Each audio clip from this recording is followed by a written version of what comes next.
چلاک بھیڑیا۔ ایک دفعہ کا ذکر ہے، کہیں دور گاؤں میں ایک چھوٹی سی بچی اپنی امی کے ساتھ رہتی تھی۔ بچی کا نام آمنہ تھا۔ آمنہ بہت خوبصورت تھی، ہر کوئی اس سے پیار کرتا تھا۔ ایک دن آمنہ کی امی نے اس کو سرخ رنگ کے کپڑے پہننے کو دیے۔ سرخ رنگ آمنہ کو اتنا اچھا لگا کہ وہ ان کپڑوں کو تبدیل کرنے پر رضامند نہ ہوتی تھی۔ پھر اکثر آمنہ سرخ رنگ کے کپڑے پہننے لگی۔ انہی کپڑوں کی مناسبت سے گاؤں کے لوگ آمنہ کو سرخ کپڑوں والی لڑکی بھی کہنے لگے۔ ایک دن آمنہ کی امی نے اس سے کہا، آمنہ تمہاری نانی جان کی طبیعت آج کافی خراب ہے، تم یہ کیک اور جوس انہیں دے آؤ۔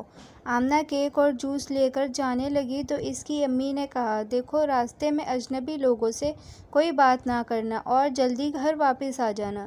آمنہ نے اپنی امی سے جلد گھر لوٹ آنے کا وعدہ کیا اور نانی جان کے گھر کی طرف چل پڑی۔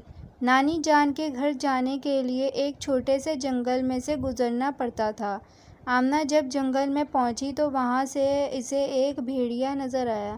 بھیڑیے نے آمنہ سے پوچھا، اچھی لڑکی تم کہاں جا رہی ہو؟ آمنہ کو فوراً اپنی امی کی نصیحت یاد آ گئی، لیکن پھر اس نے سوچا یہ تو بھیڑیا ہے، کوئی انسان تو نہیں ہے، اس نے بات کرنے میں بھلا کیا حرج ہے؟ یہ سوچ کر اس نے بھیڑیے کو بتایا کہ میری نانی جان بیمار ہیں، میں انہیں یہ کیک اور جوس دینے جا رہی ہوں اور اب مجھ سے کچھ اور نہ پوچھنا، میں تمہاری کسی بات کا کوئی جواب نہیں دوں گی کیونکہ میری امی جان نے مجھے کسی بھی اجنبی کو کچھ بتانے سے منع کیا ہے۔ بھیڑیے نے کہا، تم ناراض کیوں ہوتی ہو؟ تم اتنی پیاری لڑکی ہو اور یہ دیکھو یہ سرخ رنگ کے کپڑے تمہارے جسم پر کتنے اچھے لگ رہے ہیں۔ میں تو صرف یہ پوچھ رہا تھا کہ تمہاری نانی جان کہاں رہتی ہیں؟ آمنہ اپنی خوبصورتی اور کپڑوں کی تعریف سن کر خوش ہو گئی اور اپنی امی کی نصیحت بھلا کر بولی، میری نانی جان جنگل کے اس پار ایک گھر میں رہتی ہیں۔ بھیڑیے نے کہا، اس جنگل میں طرح طرح کے رنگ برنگے پھول کھلے ہیں، تم اپنی نانی جان کے لیے اگر ان پھولوں میں سے گلدستہ بنا کر لے جاؤ تو وہ تم سے بہت خوش ہو جائیں گی۔ آمنہ بھیڑیے کی بات اچھی لگی اور وہ جلدی جلدی پھول توڑ کر گلدستہ بنانے لگی۔ بھیڑیا نظر بچا کر وہاں سے بھاگ نکلا اور سیدھا آمنہ کے نانی کے گھر چلا گیا۔ اس نے نانی اماں کے دروازے پر دستک دی تو اندر سے نانی جان نے پوچھا، کون ہے؟ بھیڑیے نے آواز بدل کر کہا، میں آمنہ ہوں، نانی جان دروازہ کھولیے، میں آپ کے لیے کیک اور نانی جان نے آواز دی، آمنہ بیٹی دروازہ کھلا ہے، اندر آ جاؤ۔ بھیڑیا فوراً گھر کے اندر داخل ہو گیا۔ چارپائی پر نانی جان لیٹی تھی، وہ ان کے پاس گیا۔ نانی جان اتنی کمزور تھی کہ اپنا بچاؤ نہ کر سکی اور بھیڑیے نے ان کو نگل لیا۔ اب بھیڑیا نانی جان کا کمبل لے کر اور ان کے کپڑے پہن کر انہی بستر پر لیٹ گیا۔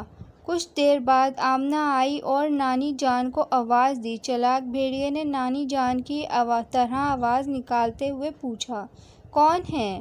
آمنہ نے اپنا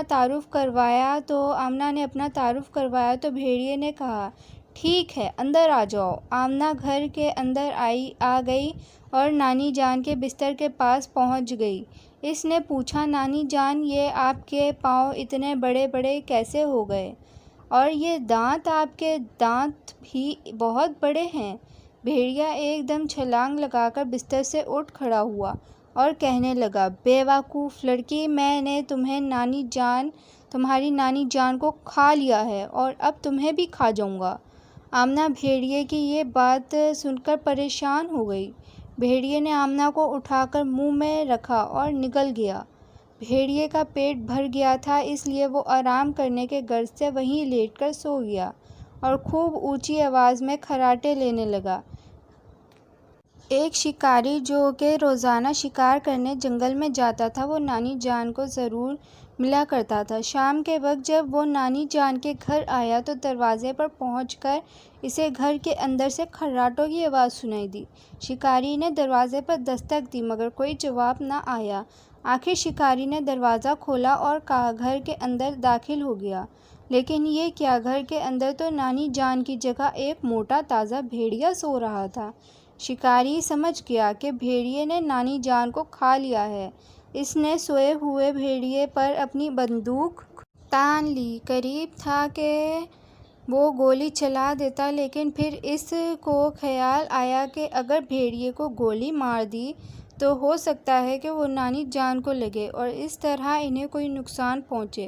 شکاری نے بندوق ایک طرف رکھی اور اپنے بیگ سے ایک بڑا سا چاقو نکال لیا۔ چاقو لے کر وہ دبے قدموں چلتا ہوا بھیڑیے کے پاس آیا اور اس کے سر پر ایک زوردار وار کیا۔ چاقو کا وار اتنا کاری تھا کہ بھیڑیا اپنی جگہ سے جنبش کیے بنا مر گیا۔ اب شکاری نے اسے چاقو سے بھیڑیے کا پیٹ چاک کر دیا۔ بھیڑیے کا پیٹ چاک ہوتے ہی پہلے آمنہ باہر نکلی اور پھر نانی جان بھی باہر نکل آئیں۔ آمنہ نے گہرا سانس لیتے ہوئے کہا، اف، بھیڑیے کے پیٹ میں کس قدر گھٹن تھی، اور وہاں تو اندھیرا بھی بہت تھا۔ نانی جان کو سانس لینے میں کافی دشواری پیش آ رہی تھی اور وہ بہت نڈھال ہو رہی تھیں۔ شکاری نے انہیں جوس پلایا اور آمنہ اپنی نانی جان کے لیے لائی تھی۔ جوس پی کر نانی جان کی طبیعت بشاش ہو گئی۔ نانی جان نے شکاری کا شکریہ ادا کیا اور کہنے لگی، اگر تم کچھ دیر اور نہ آتے تو ہم بھیڑیے کے پیٹ میں مر جاتے۔ شکاری نے آمنہ اور نانی جان کو آمنہ کے گھر پہنچا دیا اور آمنہ نے اپنی امی سے کہا، امی جان، مجھے معاف کر دیں، میں نے آپ کی نصیحت پر عمل نہیں کیا اور راستے میں بھیڑیے کو بتا دیا کہ میں کہاں جا رہی ہوں۔ یہ سب میری وجہ سے ہوا۔ اور پھر آمنہ نے ہمیشہ بڑوں کی بات ماننے کا وعدہ کیا۔ اس دن کے بعد آمنہ، اس کی امی اور نانی جان مل کر ہنسی خوشی رہنے لگے۔